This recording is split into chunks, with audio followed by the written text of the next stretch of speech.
प्रणाम, म जीवन शर्मा यानी जीवन गजुरेल मङ्गलबट्टा बानरहाट। तपाईँहरू देख्न सक्नुहुन्छ म अहिले फिलहाल मङ्गलधाम कालिम्पोङ श्री 108 गुरुजी श्री मङ्गलदासजी महाराज हजुरको चरण परेको ठाउँ, उनको स्थान, उनको पावन भूमि म उपस्थित छु। र यहाँ बिहानीको समय यस्तो खालको अनुभव हो। यहाँनिर तपाईँलाई कुनै मानसिक समस्याहरू छ, तपाईँलाई तनाव भइरहेछ, तपाईँको जिन्दगीमा निराश हुँदैछ, तपाईँ अस्तव्यस्त हुनुहुन्छ, तपाईँलाई केही राम्रो लागेको छैन, तपाईँ आउनुहोस् मङ्गलधाम। 2 दिन यहाँ बस्नुहोस्, यहाँको भोजन लिनुहोस्, यहाँको गुरुजीको छत्रछायाको यस भूमिमा तपाईँ आफूलाई समय दिनुहोस्।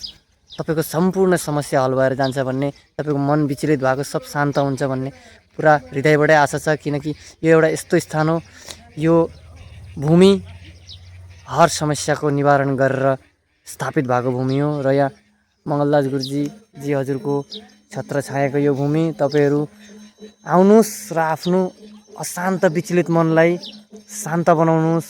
समस्या गुरुजीको कक्ष समाधि कक्षमा गएर बसेर समस्याहरूलाई भन्नुहोस्, गुरुजीले निरन्तर रूपबाट माथिबाटै सुन्नु हुनेछ भन्ने आशा राख्दै यो शान्त माहौलमा कमसेकम वर्षमा 3 देखि 4 पल्ट चाहिँ तपाईँहरू अवश्य आउनुहोस्।